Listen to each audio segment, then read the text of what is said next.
मार्क्सवादी कम्युनिस्ट पक्षाचे ज्येष्ठ नेते माजी खासदार व माजी आमदार कॉम्रेड लहानू कोम यांचे आज दुःखद निधन झाले।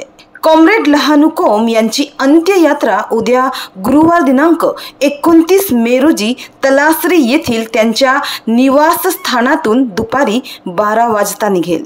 सदैव समाजासाठी झटणारे शिक्षण महर्षी आणि आदिवासी प्रगती मंडळ संस्थेचे अध्यक्ष, वारली समाजरत्न, मार्क्सवादी कम्युनिस्ट पक्षाचे माजी खासदार, माजी आमदार, राज्य सचिव मंडळ सदस्य कॉम्रेड लहानू शिडवा कोम यांचे आज बुधवार दिनांक 28 मे 2025 रोजी सकाळी 5:30 वाजता अल्पशा आजाराने दुःखद निधन झाले। माहितीनुसार गेले 10 दिवस कॉम्रेड लहानू कोम एका खासगी हॉस्पिटलच्या ICU मध्ये होते। मात्र आज सकाळी 5:30 वाजण्याच्या सुमारास त्यांची प्राणज्योत मालवली। ते 86 वर्षाचे होते। तर त्यांच्या मागे पत्नी हेमलता, पुत्र सुबोध, सून सुजाता, नातू तुषार, कन्या सुनंदा, जावई हरिश्चंद्र खुलात, नातू विजय आणि नात रुचिता असा परिवार आहे। कॉम्रेड लहानू कोम हे मार्क्सवादी कम्युनिस्ट पक्षाचे 1959 पासूनचे कार्यकर्ते होते।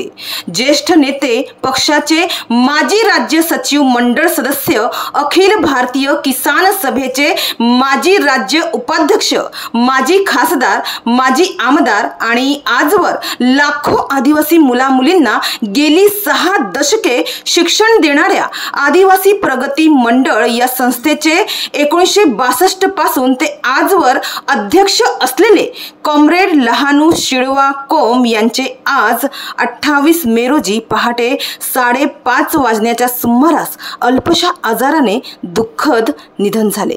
तर ही बातमी कळताच अनेकांनी दुःख व्यक्त केलं आहे। अनेकांकडून दुःख व्यक्त केलं जात आहे। कॉम्रेड लहानू कोम यांची अंत्ययात्रा उद्या गुरुवार दिनांक 29 मे रोजी दुपारी 12 वाजता पालघर जिल्ह्यातील तलासरी येथील कॉम्रेड गोदावरी शामराव परुडेकर भवन या मार्क्सवादी कम्युनिस्ट पक्षाच्या जिल्हा कार्यालयातून निघेल, अशी माहिती समोर आली आहे। मार्क्सवादी कम्युनिस्ट पक्षाचे महाराष्ट्रातील अनेक नेते व कार्यकर्ते, महाविकास आघाडीच्या घटक पक्षांचे अनेक नेते आणि इतर अनेक मान्यवर त्यांच्या अंत्ययात्रेत सहभागी होतील। तसेच ठाणे पालघर जिल्ह्याच्या प्रत्येक तालुक्यातील मार्क्सवादी कम्युनिस्ट पक्षाचे हजारो कार्यकर्ते त्यांच्या अंत्ययात्रेत सहभागी होतील। तर त्यांच्या स्मृती चिरकाल आपल्या मनात राहतील। त्यांनी आपल्या जीवनात एक अमिट छाप सोडली आहे। आपल्या सर्वांच्या मनात ते कायम असणार।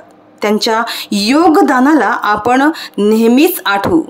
त्यांच्या आठवणी नेहमी आपल्या सोबत राहतील।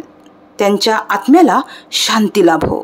त्यांना विनम्र श्रद्धांजली, अशा शब्दात आमदार कॉम्रेड विनोद निकोले व मार्क्सवादी कम्युनिस्ट पक्षाचे सदस्य व पत्रकार बंधूंकडून त्यांना श्रद्धांजली वाहिली जात आहे।